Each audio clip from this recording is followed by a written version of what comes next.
Hello everyone, welcome back to the channel. In this video, we'll be discussing about the third problem of today's weekly contest, find all the good indices. The problem states that you are given a zero indexed array nums of size n and a positive integer k. You need to find all the indexes I which relies in range k and n minus k. So notice that it starts from k. So there are always k indexes which are before I, and notice that it ends before n minus k. So there are always k indexes which are after I. So k indexes exist before I, k index exists after I. It is guaranteed. So you have to find all index I which exist in this range which are good. So what is a good index? Good index are the ones which satisfy these two criteria. All the k indexes before I should be non-increasing should be in the non-increasing order, and all the not all the just after index I, those k elements which exist after I exists in non-decreasing order. So if these two conditions satisfied, then index I is good and you have to return I. So you have to return all such possible index I.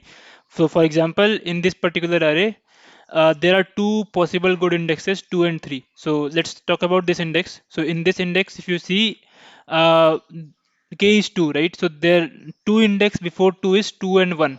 So now 2 and 1 are in decreasing order, which means non-increasing order, right? So it's satisfied. Now 1 and 3. 1 and 3 are again in increasing order, which means non-decreasing order. So 1 and 3 is also satisfied. So that's why index 2 is good.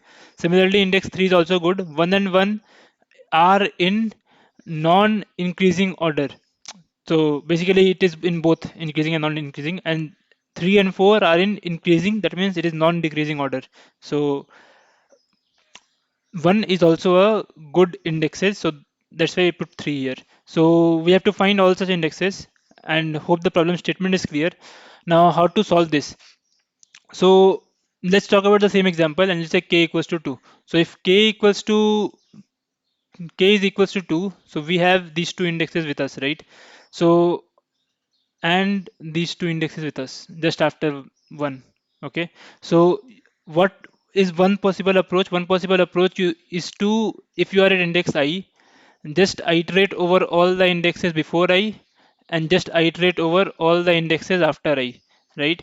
And if they satisfy non-increasing and non-decreasing order uh, non-decreasing order values, then you can say that I is a valid index, right? So what will be the time complexity of this approach? You are iterating over k elements before and afterwards for each index I.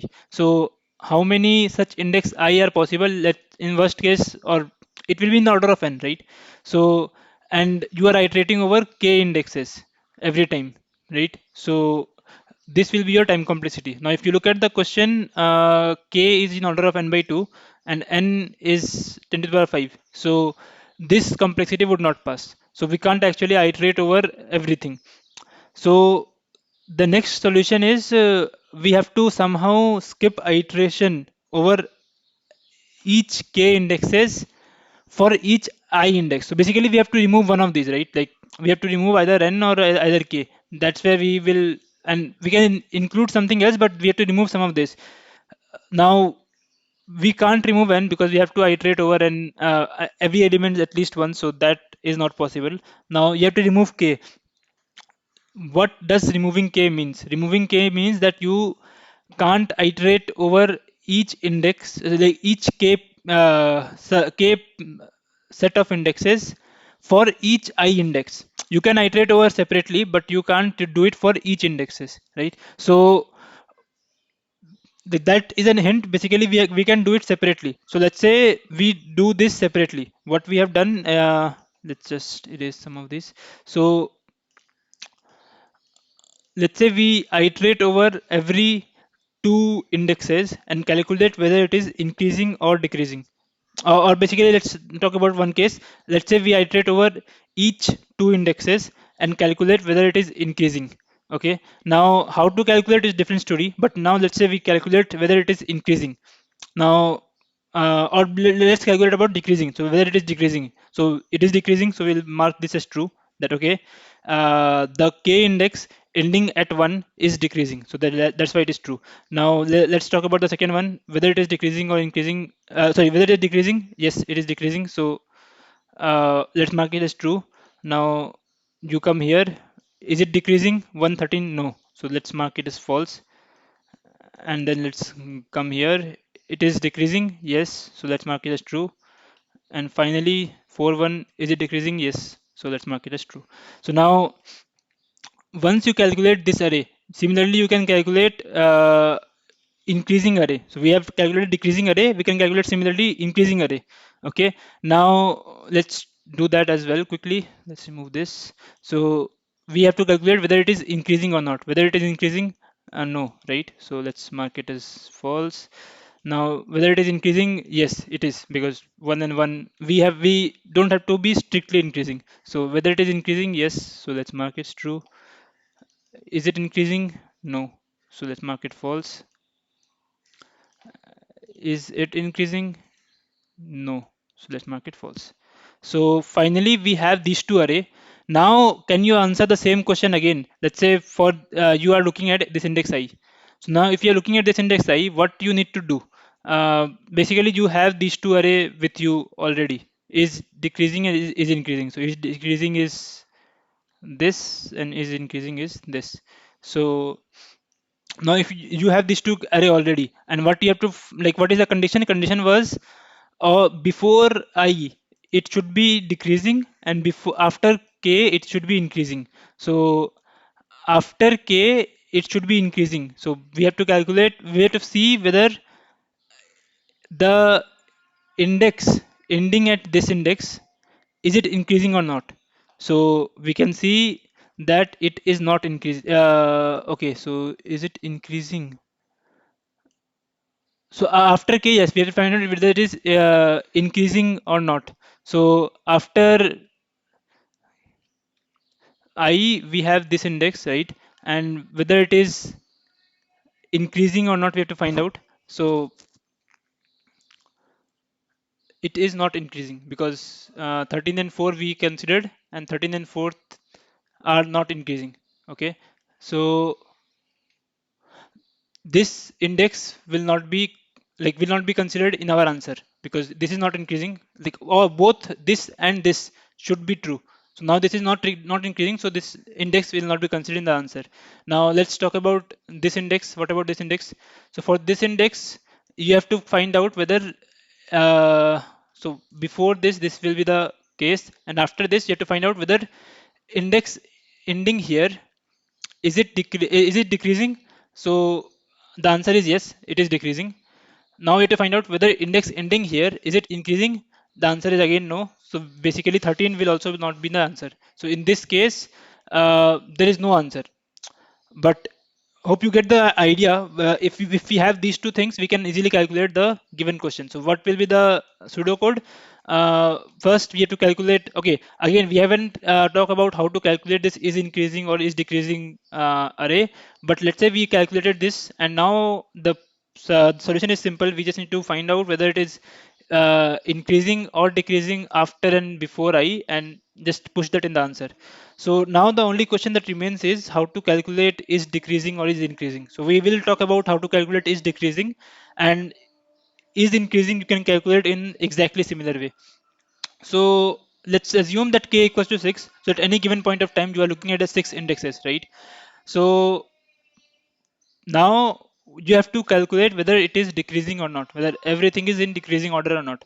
Uh, what you have to do, like what will you do in usual situation? You will just iterate over these indexes and look for the first non decreasing indexes, and you will just say whether it is like you will just break out and say whether it is decreasing or not. Okay, so in this case you will just start iterating from here.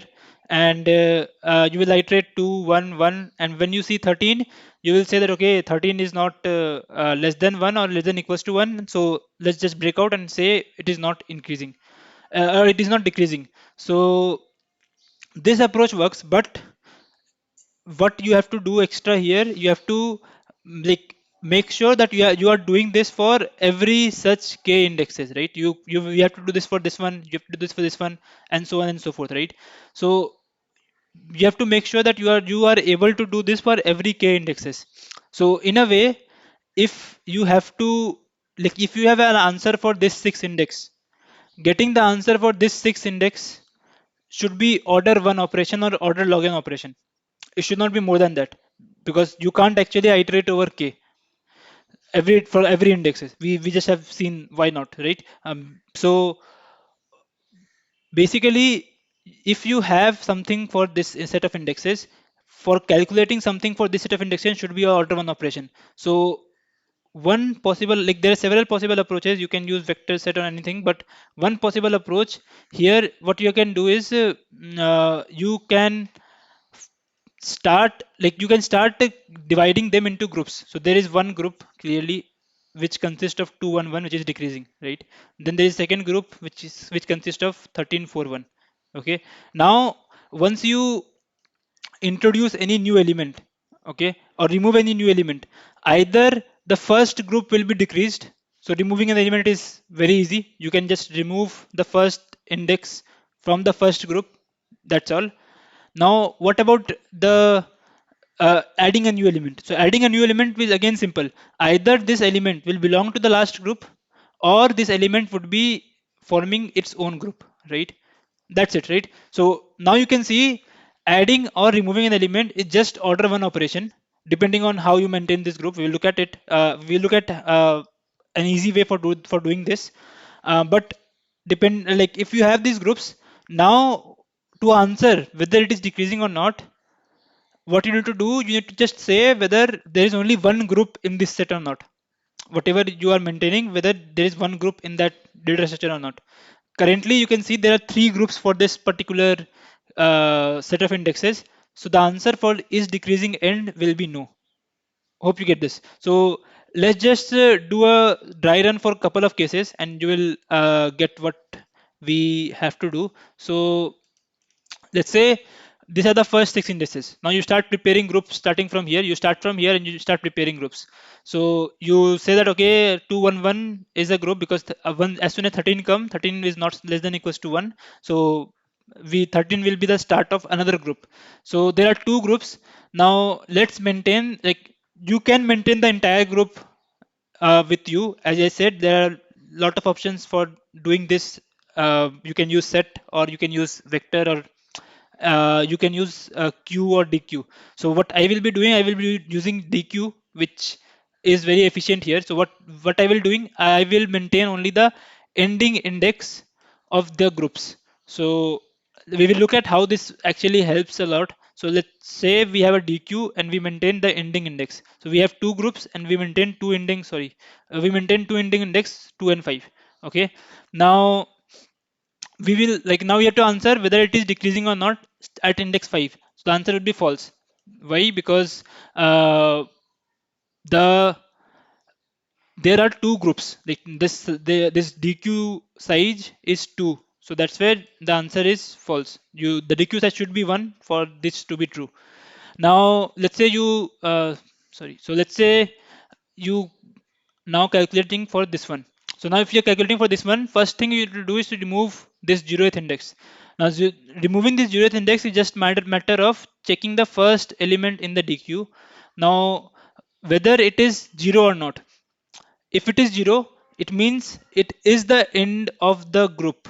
So we have to remove this. But currently it is not 0. So it means there is still a group which is ending at 2. So we don't do anything. Now, what about adding a new element? Like what about adding this index 6? So for adding this index 6, we can again check whether it can be part of the previous group. So how it can be part of, just look at the last index. Just see if the new value is less than or equals to the last index or not. In our case it is not. So in that way, we will just uh, append one index, because basically we are forming a new group starting from 2. Okay, now that's about the second case. Again, the answer would be false here because there are more than one group. So I've deliberately chosen this particular example so that we can see more iterations over this queue rather than taking the answer as false. So now let's take this one. So again, what we will do, we will check whether we have to remove one, right? So for removing one, we have to again check whether what is the first element. First element is 2, which is not 1. So it means there is still a group ending at 2. That's fine. Now for what about the adding a new element 7? Again, look at the last index 6. So 6 in value at index 6 is 2, whether it is less than or equal to, sorry, whether it is greater than or equal to, whether it is greater than or equals to 1 or not. It is. So we will just take this in the current group itself, right? So we will remove this 6 and just add 7 because the new group is ending at 7. Now let's talk about one last case, this one. So now you can see you have to remove 2. So now removing 2, you look at the first index, which is a group ending at 2. So you will just remove 2 here. That's it, right? Because first group is completely removed, so you will remove 2 here. And what about adding 8? Again, you will look at the last index, which is 7, whether it is greater than or equals to the previous that index or not. It is. So you will just remove 7 from here and add 8, because that is the new, like this group can, like this element can belong to the same group, so you'll just add it. So hope this entire process is clear. So as and when, like for each iteration, you will be getting true or false depending on how many elements you have in your queue. And once you prepare this array, we already looked at how to calculate the actual result, right? So hope this entire thing makes sense. Let's look at the code to make it more clear. So code is exactly what we have discussed. We will just calculate increasing and decreasing groups. Okay, and once we have this like this increasing, these are the dqs that we are keep on maintaining. So first we have to calculate this increasing end or is decreasing end. Once we have is decreasing and is increasing end, what we are doing is we are doing the exact same thing. Starting from k, ending at n minus k, saying that whether this condition is satisfied or not. If it is, we are pushing that to the answer. So hope this part is clear. Now how to calculate this is decreasing or is increasing end? As we have discussed, the we will insert the new element, and then check whether the sizes are one or not. If they are one, we will put that as true. Otherwise, they are already false. And then we will remove the index as well. So basically, we are removing this and inserting this at once. But here, what we are doing, we are just inserting it, and then at the end of it, we are removing the first element. So every time there will be only k minus one elements in the queue or in the group. So because there should be k minus one elements already, so we have to pre-populate everything. Like we have to pre-populate the first k minus one elements in our set or in our working set. So we just insert into increasing and insert into decreasing. We just pass the current index which you have to insert, the dqs, and it will just modify the dqs. So hope this entire thing is clear. Now the next thing to look at is remove index and these functions, right? So let's look at it one by one. So what exactly insert into increasing means? It means that you have to insert this new index into this dq, and it should be in increasing order. So that if dq is empty, which means it is the first element, so we can't do much. So we just push it into the queue, basically form a new group and return. Otherwise, we have to check whether whether it can be part of the last group or not. So we just look at the back and see if it can be the part of last group. If it can be, just pop the last element, because this will be the new ending of the group. Basically, if it is a part of the last element, then also you will be pushing the last index. If it's not a part of last element, then also you will be pushing the last index. The only difference is whether whether it is a new group or the previous group. If it's a previous group, just remove the previous element, right? So same goes for insert into decreasing. Just the sign changes. If you can look at it exactly, the sign is the different. That's it. Now let's look at the remove index. Remove index is very simple. Just look at the first index. If it is equals to the index, which means there was a group ending at index ind, and we have to remove everything until ind. So that group will be vanished. So we just remove that group from the queue. So hope this entire solution now makes sense. If you have any doubts in this problem, please post them in the comment section below. I will be happy to answer, and I will see you in the next one. Thank you.